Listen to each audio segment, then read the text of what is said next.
An ancient spell is deciphered. Is Post Malone haunting my bedroom? And then we take a look at a man who claims he was abducted by aliens. They didn't do experiments on him. Well, they did actually. But that wasn't all they did. These aliens preached to him and showed him proof of God. Today on Dead Rabbit Radio.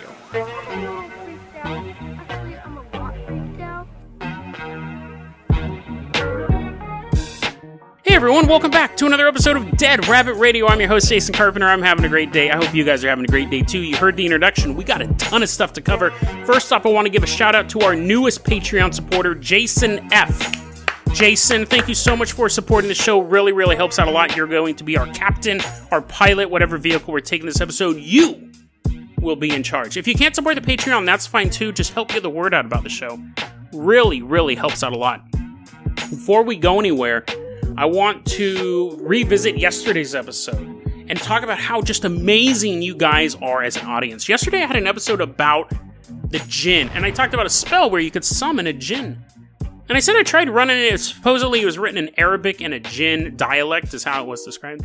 I tried running it through an online translator. Nothing popped up. So I did not read the spell because I didn't know what was in it, whether or not it worked. And one of you guys, the awesome No, You Are Mistaken on YouTube, was able to translate the spell. They speak Arabic, and they sent this over to me. So I'm going to read it to you now that I know. Now, there are certain words that he couldn't translate, but I'll just say blank for those words. But let's go. Let's read the spell, because now I know that it won't blow me up, I don't think. Here's the spell. Blank, who tower over all evidence, I vow unto you, O blank. Blank, that you give me all and do what I need, blank. God bless you, for he is a section, if you know, is great. That's the spell. And No, You Are Mistaken went on to say that they're not a scholar of the Quran, but from what they can remember, the word evidence means all living creatures. So that first line would be blank, who tower over all living creatures. So I'm going to link the article that I had in yesterday's show notes, and this one as well, so you can look at the name that I'm leaving out. Again, your mileage may vary. This spell may actually work. You summon a JINN, but I mean, you have to say it 1,000 times, and I would imagine you have to say it in the original Arabic with that word in there. So, you know, I'm not saying that you should summon a JINN. I'm definitely saying you should not summon a JINN, but it is interesting to have that information out there. And maybe you have like a JINN fetish. Maybe you grew up on I Dream of Jeannie. Maybe you're 80 years old.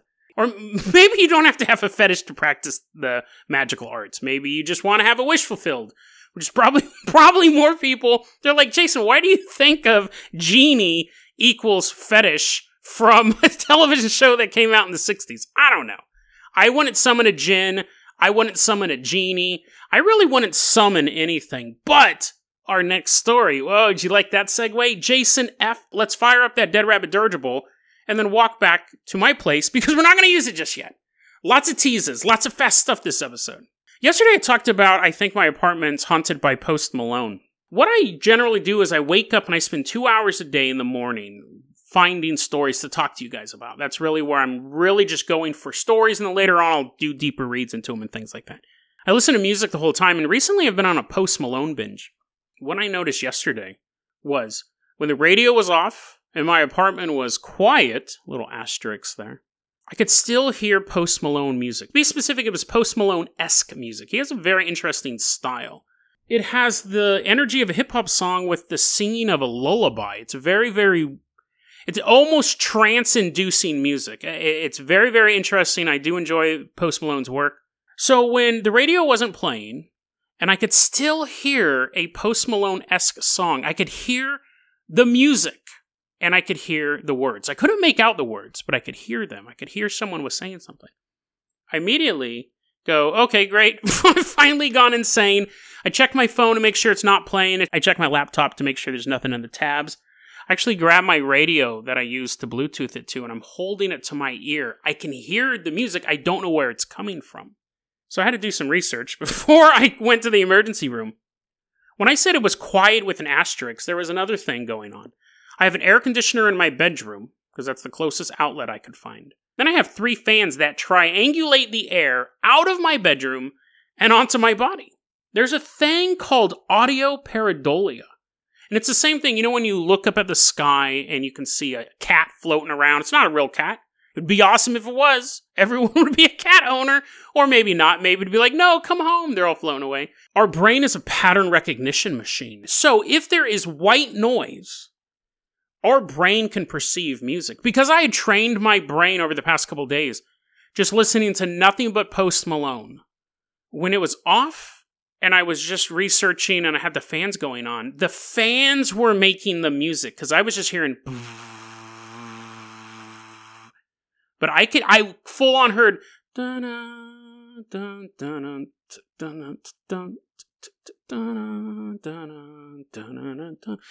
the songs would change after about 4 minutes.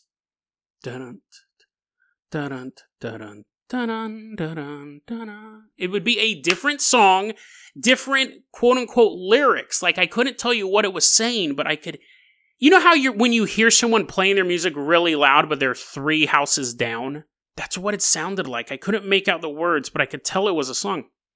Apparently, this is incredibly common, and some people have been going, because I was like, I'm losing my mind, dude. I was like, what is going on? I only heard it out of my right ear, because that's where my music's on the right side.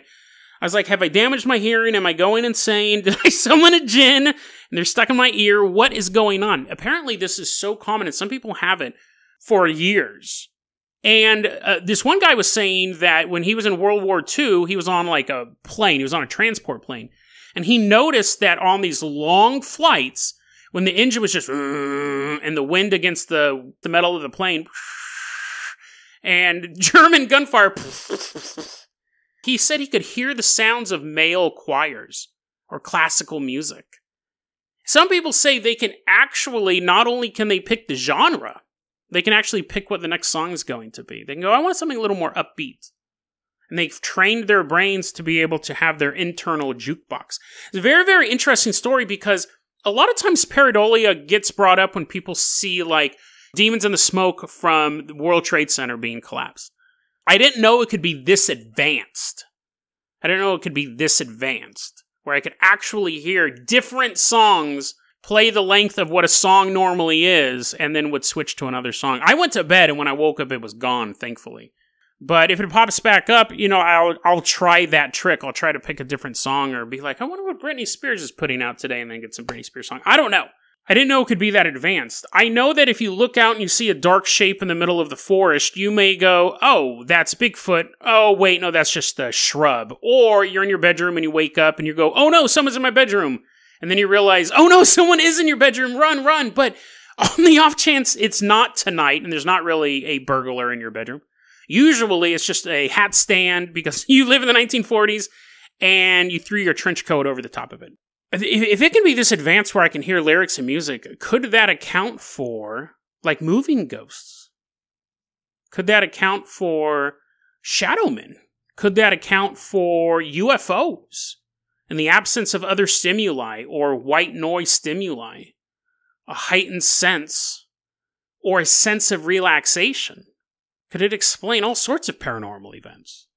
It's very interesting because I've always heard of Pareidolia, but I did not know it could be that advanced. It would be an easy skeptical argument to go, oh, that's just that. And a lot of times say it's a trick of the light, a trick of your mind or something like that, but I always didn't know how advanced it could be. It's called audio pareidolia, and there'll be show notes if you guys have ever suffered from it or enjoyed it. You could be snapping your fingers to a jaunty tune right now, but it was not enjoyable because I didn't know what it was. Jason F., let's fire up that Carpenter copter. I don't care if I have enough time to talk about it. We're talking about it today. I think I do, though. We are headed out to Kensington, New Hampshire. Helicopters flying low. We're going back in time. We're going back into the time of 1965. It's September 3rd, 1965. On Monday's show, I talked about a television show called UFO Cover-Up Live. It was broadcast on Fox, the Fox network. And it was hosted by Mike Farrell. He was one of the stars from MASH. It was in 1988, and it featured 2 intelligence officers who their names were not revealed at the time, Falcon and Condor. Now, one of the things that Falcon was talking about in that show was a bizarre claim, and this was really what the episode was about Monday, was that aliens, they love music, but the music they love most is Tibetan music. They love strawberry ice cream, and they believe in a supreme being. Now, on Monday's episode, I only talked about the strawberry ice cream connection. But remember those, if you didn't listen to the episode, I'm doing that little overview because all three of those things will play a part in this man's story. And I also want to say this too. This is from an article written in weekandweird.com. It was written by a man named Adam Moore. The article was My Dad, the Alien Abductee, a story about the Army, ice cream, and the truth about extraterrestrials. September 3rd, 1965. We're in Kensington, New Hampshire. There was a group of UFO sightings. It was known as the Exeter incident. It was just people looking up, seeing bright lights in the sky. Which, I mean, is fantastic, but we want a little bit more for this podcast. But I'm mentioning that for context. Because 4 days later and 20 miles away on September 7, 1965, we're going to meet a man named Carl Moore. He's working at the Pease Air Force Base. He was an airman, second class. His job was to guard boxes, big crates. It was his job to just stand there and make sure nobody messed with the crates. Not the greatest job, not the funnest job. Actually, it would be kind of fun, really, because nowadays you could sit and just scroll on your phone, listen to Post Malone. But back then, I don't know if the military lets you do that. You're supposed to be doing guard duty. You're like plain bejeweled. Carl Moore said he never asked what was in the boxes. He did his duty. Like, you want me to guard a box, I'll guard a box. It's super boring, but I was not curious about what was in the boxes. They wanted me there, I'm there. But on September 7th, he's working at the base, and he sees a craft in the distance. 1965, you don't have cameras. I mean, cameras existed, but you weren't really carrying them around. You definitely weren't carrying them around at an Air Force base. Hey, what are you doing with that, Carl? I figured since I didn't ask what was in the boxes, I was allowed to take pictures of other stuff. No, you numbskull. He doesn't have a camera with him. He does the next best thing. He pulls out a piece of paper, starts drawing a picture of what he's seeing. But before he can actually finish his drawing, the ship is overhead. It's right above him. And he said it was so big and so close, he couldn't even see the sky. And at that point, he yells out, "Holy mackerel!" It's an actual quote. Holy mackerel! And the UFO is just floating above him, and the UFO goes, "Holy mackerel!" He's like, what? It's kind of weird. Oh, actually, that's not the weird part. The UFO appearing and being massive and all that stuff, it repeating what he said was probably the least weird thing that was going to happen. He starts to run. So he's at like an Air Force base. So he starts to run, and it's all flat and stuff, so like planes can land. He's running, and he said no matter where I ran, the UFO was able to stay completely above me the whole time. And as he's yelling at it, it's repeating what he's saying back. Now, it's old-timey. If he's saying holy mackerel, he's probably like, well, son of a gun, kiss my knee and call me Margaret. Just all sorts of like old-timey things. And this UFO is blaring these old things back at him. Bee's knees! And then eventually he stops, and he goes, if you can copy that, try copying this. I would have loved it if he started breakdancing and then the UFO had to like battle dance him, but no. He goes, if you can copy that, try copying this. And he pulls out a card. Like he had a card in his pocket and he was holding it up. And then the UFO, a door opened up and a bunch of gray aliens came out and proceeded to hit him with a rod in the back of the neck to paralyze him. And then they dragged him on the ship. So, don't do that. If you ever see an alien, don't ever pull out a card, because apparently they will take that as, oh, this guy wants to get beat up. This guy wants to be paralyzed and kidnapped. That's how they copy that, apparently. Try shaking hands with him, maybe give him a little, like a little wink to him, but do not pull out a business card. They drag him on the ship. He gets on the story is very, very weird, okay? And we're just getting started because he gets on the ship and his commanding officer is already on this alien craft. And the commanding officer goes, sorry about this, but this is actually quite routine. These aliens, as he's getting strapped down, the commanding officer is trying to calm him down. He's like, you pulled out a business card, didn't you? Yeah, rookie mistake. This is actually pretty routine. The U.S. government works with these aliens. They're just going to run a couple tests on you. Don't struggle. It's not going to be a big thing. Carl's sitting there, or laying there at this point, and he looks around and he takes in standard alien stuff. He sees there's gray aliens. He identifies two different types. There's larger ones, and they seem to be in control. And then there's smaller ones that just are kind of working, doing stuff. Paralyzing people? That's the fun job, really. You can either be the leader or you can walk out and hit humans with a stun gun. What do you want to do?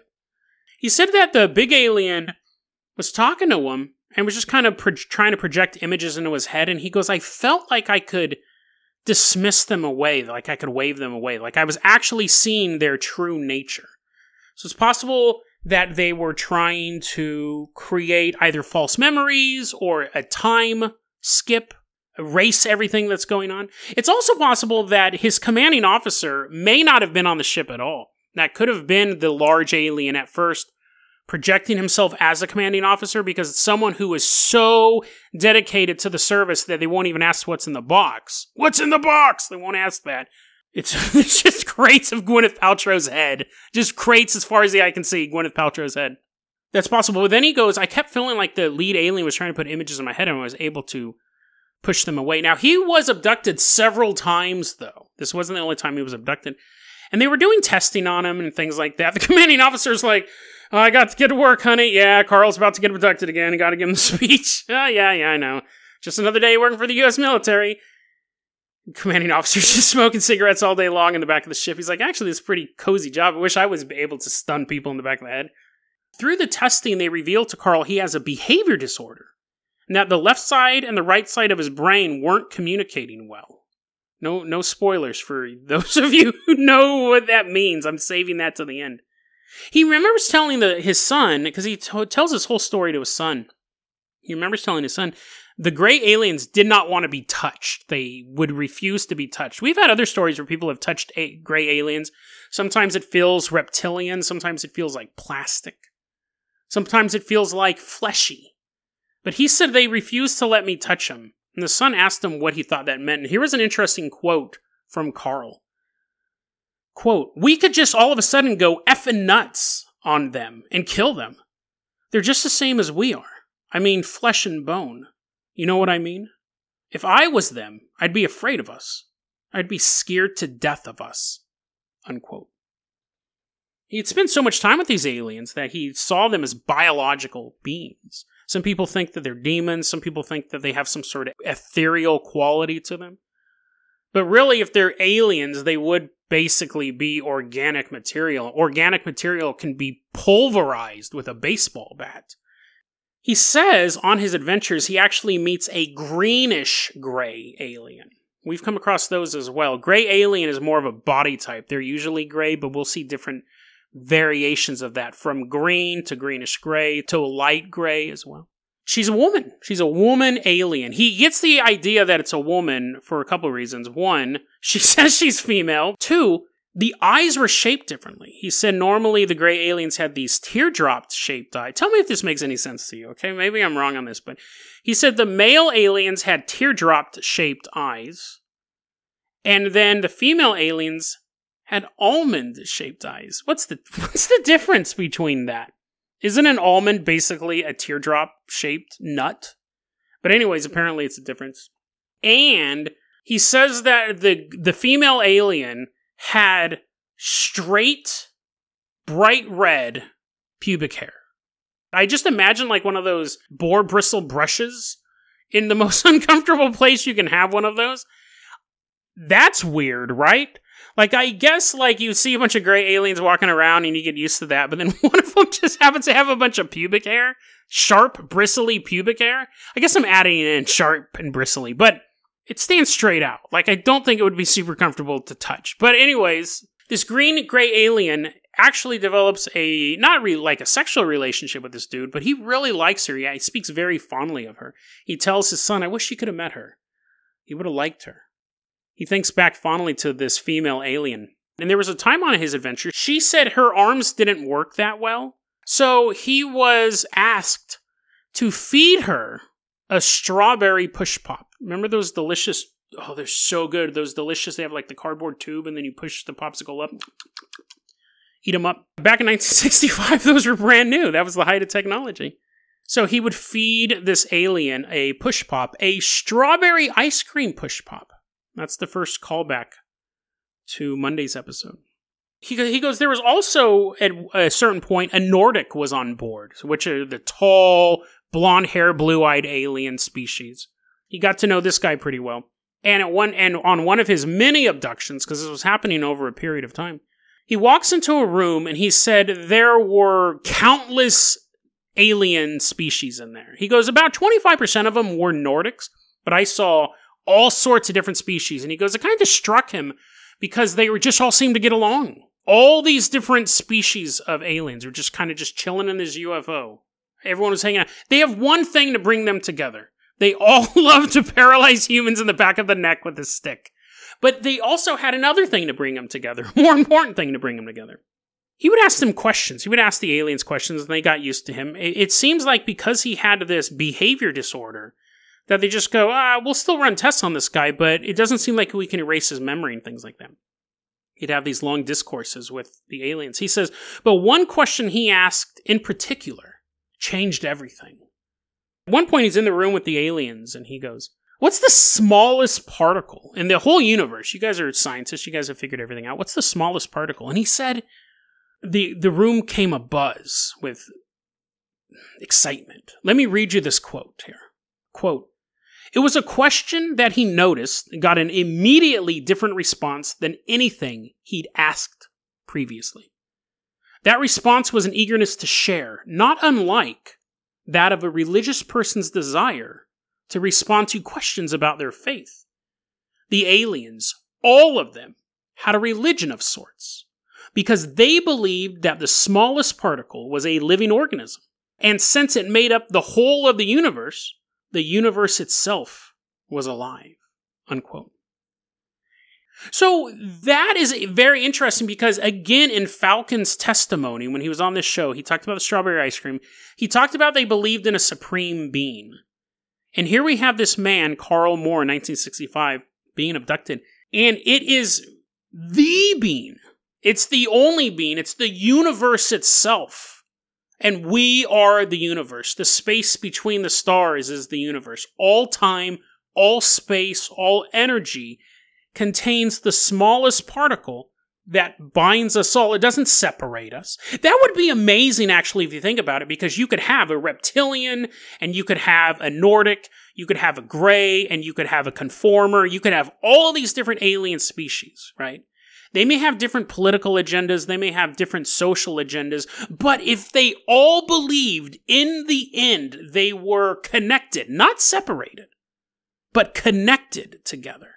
You could have disagreements, but if you all believe in the same connectedness, generally you would have peace. A very, very interesting way to look at the universe, and I think that would explain why these aliens can get along for the most part. It doesn't mean that Greys and Reptilians are always going to see eye to eye, but at the end of the day, they go, we are all made up of that particle, right? It's all ribbon the Grey's breaking his bones. I'm brittle. The Reptilian's like, I know, but still, it's the thought that counts, right? As he's just a pile of goo. We're all made up of the same particle. And Falcon talked about how the aliens acknowledge the supreme being. The aliens went on to tell Carl, we want to show you the smallest particle, but it's not something that we can really show under a microscope. But it's not something that you just have to believe in. It's a little more scientific than that. It's something you have to be in the right state of mind to see. You have to be at the right vibrational level. So it's not just that aliens are going, we figure it's there, so we believe. They've actually observed it. But for Carl, for humans to observe it, we have to be in the right state of mind. Let me continue with this quote here. Quote, what followed next was an introduction to a bizarre ritual that included his viewing of other particles and his giving an emotional response to them. I liken this to the Tibetan monks' ability to recognize all the facets of themselves. Their anger, greed, jealousy, love, happiness, hatred, and so on. Recognizing and accepting them until that moment when you basically invite the particle to show itself. Once it did, my father says that the moment made him feel complete. And understanding of everything. Something I believe he struggles with to this day. Unquote. Now we have the Tibetan angle as well. Falcon said on that program in 1988, they like Tibetan music most of all, they like strawberry ice cream, and they believe in a supreme being. And all three of those things are in Carl Moore's story. What does that mean? We'll get to that in the end, but let's continue to go on here. Carl Moore does not tell anyone about these encounters. He's basically going to work and getting abducted. Oh man, I had such a long day at the office today. How was it, honey? Oh, it was fine. It was just guarding a box. He's rubbing the back of his neck. Oh man, can't they just let me walk on the ship at this point? He does his duty in the military, retires, and then it's not until 1985, it's not until 20 years after all this happens, that he feels, I took an oath to keep my mouth shut, but 20 years have passed, right? Isn't there a statute of limitations to oaths? So in 1985, he starts telling close friends of his, back in 1965, remember how I had that fear of being paralyzed? They're like, yeah, that wasn't weird. He goes, oh, here's why. I got abducted. And the friends don't really believe him. At best, they just kind of go, oh, you're just joking with me. At worst, they laughed in his face. Now, his son, Adam Moore, said that he was told these stories as well. He didn't really know how to take them. He was actually really young. He was like in the second grade. First or second grade, his dad starts telling him these stories. It's not a bedtime story you want to hear. Once upon a time, there was a man. It was your father. And he was paralyzed by a bunch of aliens. What? No, I don't want to go to sleep. The son, even as a kid, is like, oh, that just doesn't sound right. What? Doesn't make any sense. Push pops? I mean, push pops are dope and all, but a strawberry one, Dad? You're lying. Strawberry ice cream's gross. In 1988, Adam Moore is in third grade, and his dad, Carl Moore, are watching a program called UFO Cover-Up Live. And when they're watching the show, they start hearing references about aliens and a supreme being, Tibetan music, and strawberry ice cream. And Adam says, when I heard the one guy talk about strawberry ice cream, I looked at my dad and I thought, he's telling the truth. Because out of every possible type of food, for it to even be ice cream, and then for it to be specifically strawberry ice cream, he thought, how could my dad have made up the story? And he goes, my dad had not contacted the show. He goes, I know my dad wasn't Falcon. I know that. He wasn't on television. He didn't have the ability to create a doppelganger. He didn't contact the show. So how could he have made up a story for years talking about aliens and strawberry ice cream and then watching this television program and somebody else making that connection? So that was when Adam Moore actually believed his father had multiple experiences with aliens and believed his stories. The story has an interesting part. Adam included it halfway through his article, and I'm saving it to the end because I want to really let you digest it. When Carl Moore was being tested by the aliens, they said he had a behavior disorder, that the left side of his brain and the right side of the brain couldn't communicate as well. He didn't know what they were talking about. Later on in life, he was diagnosed with schizophrenia. I know that may discount everything we talked about before. And Adam said in this article, okay, now guys, even though that may make you disregard everything, I think I have evidence at the ending that will show you that it was true, and that was the evidence about the program and the strawberry ice cream and things like that. The reason why I'm saving it to the end, because I really want to digest it and kind of go over it. We can say Carl Moore's experiences were all just based on some sort of delusion. Maybe he was reading Weird Science comic books at the time and was having delusions at the time, seeing these things. It's possible that he recreated these stories in his head. He never experienced anything. It was a long, dull days guarding boxes. In 1980, let's say he had a breakdown. I don't know, but in 1980, something sparks and it creates the memories. None of that stuff ever happened. He wasn't even delusional. He wasn't even having memories of the delusion. Those are definitely possible. The stories on UFO Cover-Up Live, stories Falcon was telling, Falcon ended up being outed as a disinformation agent. He actually outed himself and said, I used to work for the Air Force, which is the same branch Carl worked for. I used to work for the Air Force. Now I'm speaking the truth. Now I'm out talking, telling you real stuff. But back in the day, I used to make up stories to make you guys look bad. Even today, he goes, yeah, I made up stuff, but the strawberry ice cream thing is real. That part is real. It's possible. This is what's so weird about this. Because again, you have this guy telling these stories way before the program. Even now, the strawberry ice cream thing is totally obscure. You have the connections to aliens like in Tibetan music, and then following a very Tibetan path of opening yourself up layer by layer, and the acknowledgement of a supreme being that connects all of us. It's possible that as Falcon was compiling stories and dissecting them and figuring out, I can leave a little bit of this truth in, but the rest of it's going to be phony. And he's spreading all these lies and taking in all of these truths and turning them into half-truths and things like that as he's working in the Air Force and doing this thing. It comes across his desk, the story of Carl Moore. And he's looking at this, and he's laughing at this because it's so ridiculous. And he goes, I don't even have to add anything to this. I could just release this in full. People would think it was disinformation. It's possible that he knew Carl's experiences were true. He takes that file, keeps it in his mind, destroys all evidence of it, and plots another fabulous tale to release to the media. It's interesting to think that a man who is so jaded that he knows something is true, he knows the people who are coming forward talking about UFOs are speaking the truth, he's so callous and jaded, he makes them look like liars and releases fake information to deceive a nation, to deceive the world. That was his job. Think about how jaded you have to be to do that. And something touched that jaded man's heart. Something stuck with him for so long that out of all of the stuff that he heard was true, and the mountains of BS he used to cover it up, a story of universal brotherhood, of strawberry ice cream stuck with him that whole time. To me, that makes me think even more that it's true. Just because a man has schizophrenia doesn't necessarily mean that everything he says will be false. It could be the reason why he remembers the story. This story touched Falcon's heart so much that it stuck with him over the years, over the decades. So when he has the chance to tell it live on television, he, in a few sentences, summarizes Carl Moore's story. It shows that there is an alien universal brotherhood. The reason why our species isn't part of it is because we can't see that particle yet. The aliens know that even if they came down in the ships, until humanity was able to look within themselves and then look at each individual piece of the universe, how it relates to ourselves, how it relates to each other, how it relates to the whole and to the nothing.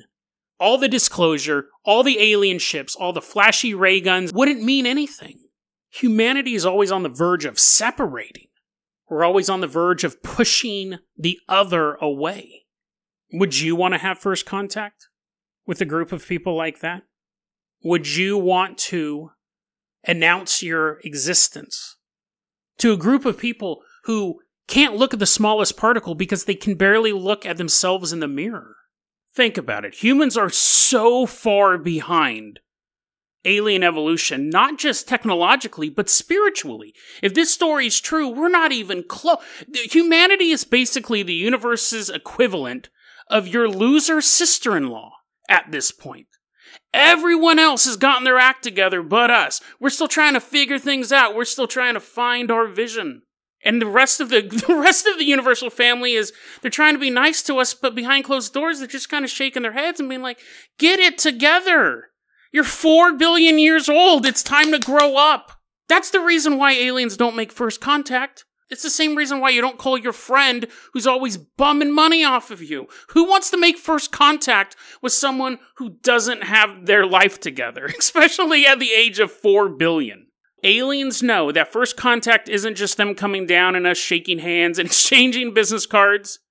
Hey, while you're here, you think you can cure some diseases? Hey, while you're here, do you think you can give us some of that warp drive technology? And you know we will do that. Aliens will not make first contact until they believe humans can actually have a worthwhile conversation with them. DeadRabbitRadio@gmail.com is going to be your email address. You can also hit us up at Facebook.com/DeadRabbitRadio. Twitter is @DeadRabbitRadio. Dead Rabbit Radio is the daily paranormal conspiracy and true crime podcast. You don't have to listen to it every day, but I'm glad you listened to it today. Have a great one, guys.